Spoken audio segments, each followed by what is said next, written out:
In this section, we are going to discuss about reinforcement learning approach. So overall, we discussed that machine learning can be implemented in three different ways: supervised, unsupervised, and reinforcement learning approach. So we discussed about supervised, where everything happens because of the label data. So there is a training data set that is available which is helping you to build the model, thereby you're making use of this model to predict the output for the new input that comes in. In unsupervised, we do not have any label data. So what we are trying to do is we are trying to cluster the data that comes in based on the commonality of attributes. So we also discussed that there are two types of unsupervised algorithms: clustering and association. Now we have a third type, reinforcement learning approach, which is slowly becoming popular, but it is definitely a space where a lot of research is still happening. So what is reinforcement learning? It is a field in artificial intelligence, that is in machine learning. It is inspired by the behaviorist psychology. So this field renders software agents and machines to ascertain behavior, take actions accordingly, and ultimately maximizing their performance. So how can you ascertain the behavior? How can you understand the environment and take action so that you can maximize your performance? To put it in simple terms, the computers can reckon or learn themselves by experimenting along with responses from the environment on how things must be done, and keep adapting while gaining better each time, leading to maximization. For example, controlling computers are trained to play games, schedule jobs such as elevator scheduling. So reinforcement learning is defined as a machine learning method that is concerned about how software agents should take actions in an environment. In a way, it is part of the deep learning methodology. Even though it is considered to be part of the machine learning approach, still considering the way the research is happening, it is considered to be a part of deep learning method that helps you to maximize some portion of your cumulative reward. So this neural network learning method helps you to learn how to attain a complex objective or maximize a specific dimension over many steps. So when we talk of reinforcement learning, this is a popular diagram that you will see. So it is a technique to allow an agent to take actions and interact with the environment, isn't it? So we are talking about agent and we are talking about environment to maximize the total rewards. So RL reinforcement learning is usually modeled as a Markov decision process. This is something I would request you to read more about it because it's an important topic associated with reinforcement learning. So in this, a computer program interacts with a dynamic environment. In this, it must perform a certain goal without a teacher explicitly telling it whether it has come close to its goal or not. So there is a reward and there is an action. Let's learn with an example on how reinforcement learning happens in human beings and how this is getting decoded and built into a machine. So as I was telling you earlier, every learning approach, be it supervised, unsupervised, or even reinforcement, all these learning approaches are actually followed by humans. So we try to understand how humans behave, how humans learn, and then we are trying to decode and encode it into a machine. So let's take this example of the baby with a remote, TV remote control at your home. This home is nothing but your environment. In simple terms, the baby, which is called as the agent, will first observe and construct his or her own representation of the environment, that is the state. So the agent is actually trying to understand the environment, and whatever it perceives, whatever it sees, it calls it as the state. Now the curious baby will take actions like hitting the remote control buttons and observe how would the TV respond. I'll take my own daughter who is 2 years old. She takes the TV remote, First she points it at the TV and she tries to press a button. Nothing happens on TV because the TV remote is not pointed in the right direction. So it keeps observing how we elders are using the TV remote.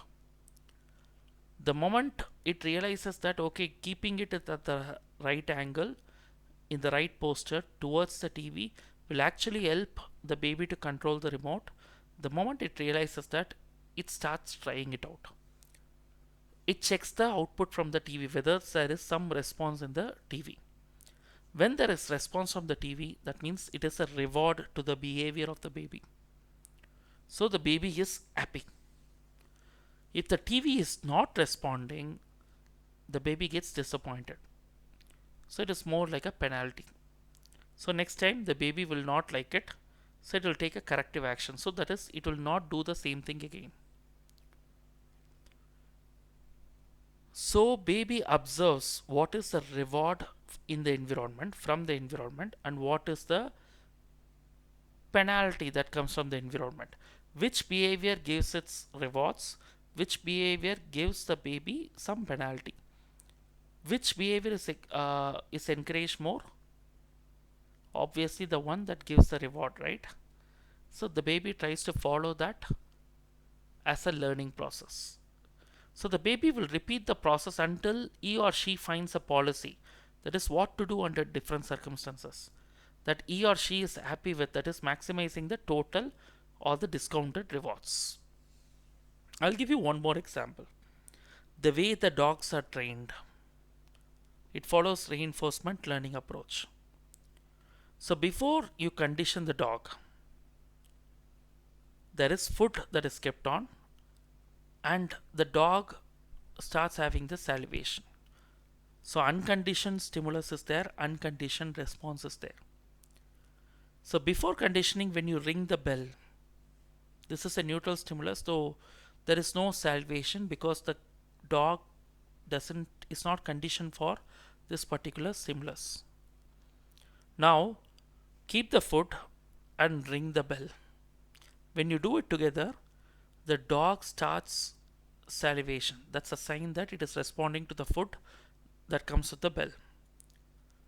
Now slowly after conditioning, what you need to do is you keep practicing this step, like food plus bell over a period of time, thereby the salivation is developed. Now after conditioning, just remove the food and just ring the bell. Now the dog will salivate again. I hope you are able to see the connects here. This is how exactly the reinforcement learning happens. So there is a reward, there is a penalty. When you ring the bell, there is a reward, that is the food is coming in. When there is no bell, there is no food. So obviously there is a behavior that is not expected. Correct? So this is how the learning happens. So reinforcement learning is all about creating learning from the environment with its own rewards. Let us consider the case of robotic navigation. A robot can make very precise movements to perform a task. Yet the robot must learn to perform these movements through repeated tests. It keeps on trying it, isn't it? Just like a baby tries to walk. The baby doesn't walk in the very first step, isn't it? It tries to get up from its with its legs, it falls, it cries, it again tries. Every time it tries, it learns how to get up in the right way. So this is also reinforcement learning. It's the same way robotic movement. It applies the knowledge gained from this to improve its efficiency. And this is the basis for reinforced learning. And in robotic navigation and other similar systems such as self-driving car or sensor doors the output, it's not restricted to a single action. So it may contain a sequence of actions. So to look at the bigger picture of what reinforcement learning is, if I have to summarize and put it in one slide, this would be the case. So you have input raw data, you have an environment, and the agent interacts with the environment and tries to take the best action. So there is a reward or there is a penalty based on that. And finally, based on this, the output is achieved. So, reinforcement learning, right from self driving cars, which tend to perform reinforcement learning with safety and precision, this technology can also be used for robots and can figure out the configuration required for the apparatus in a data center. So, other players in reinforcement learning are Mobileye, OpenAI, Google, Uber, all these companies use reinforcement learning. Google and DeepMind have worked together to make this centers more efficient, energy efficient.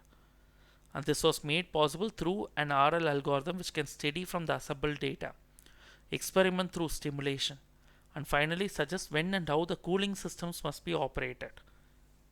Okay, the complete Google data centers, they were able to be made energy efficient with the help of this reinforcement learning approach.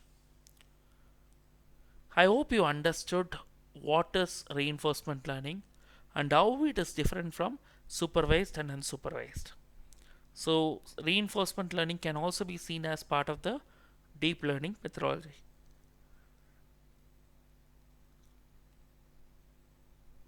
Thank you very much for your time. We will connect again in the next session.